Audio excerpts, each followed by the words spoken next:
May nagtanong sa akin, Sir, what if yung umutang individual?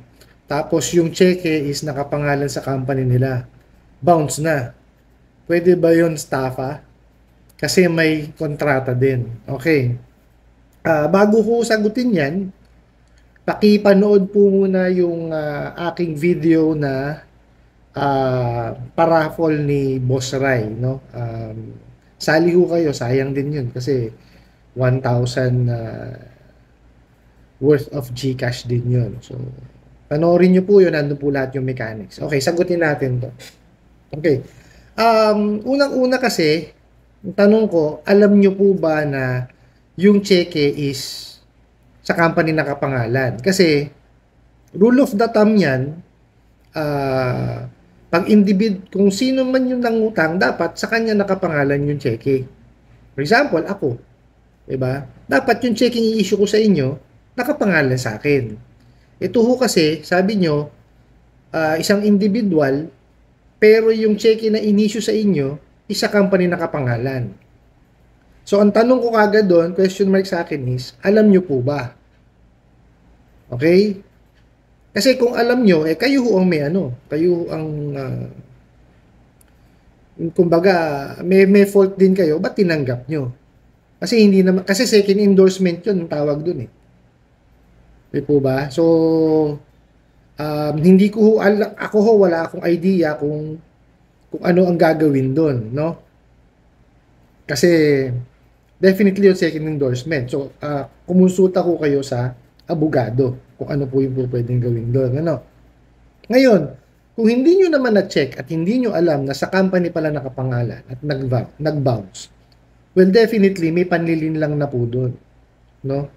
So, maaaring makasuhan nyo siya ng staffa.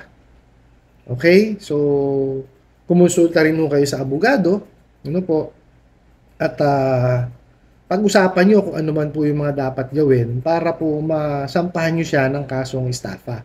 Ano yan? May criminal liability yan. So, may kulong po siya nan.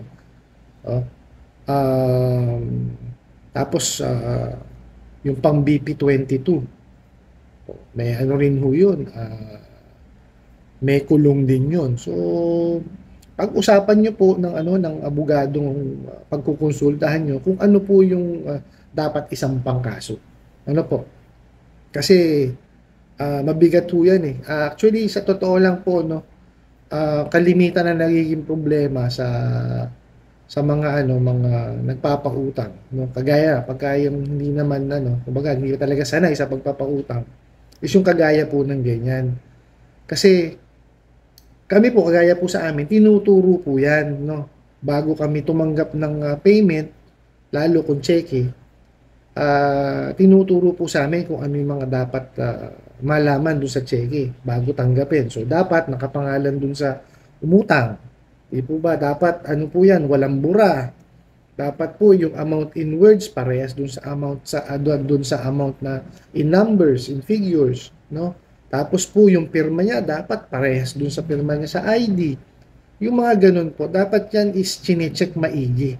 Ano po? Ngayon, kagaya po nga nung ano nyo, yung tanong nyo is sa isang individual, tapos yung cheque is sa kumpanya.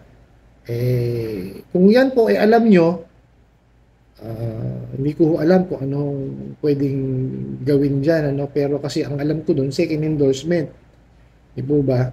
Kaya lang, alam nyo eh. So, magtanong kayo sa abogado. No? Nagiging tapat lang ho ako sa inyo kasi hindi ako abogado, kolektor ho ako eh. Ngayon, kung yan eh, hindi nyo alam, ayun, definitely ho yun, may panlilin lang doon. So, maaari nyo po siyang kasuhan ng staffa and BP22. No? Yung sa bouncing check law po natin. No?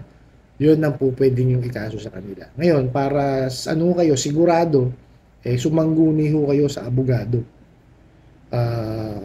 Mag-discuss ho kayo kung ano ho yung po pwede nyo isampang kaso dun sa individual na sinasabi nyo po. Ano?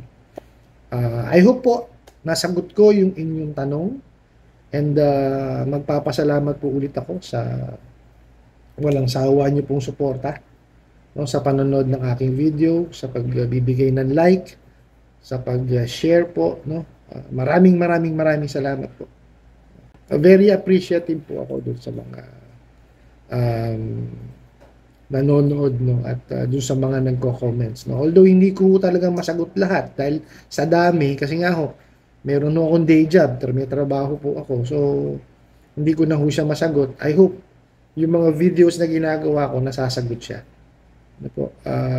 Sa ngayon po, yun lang.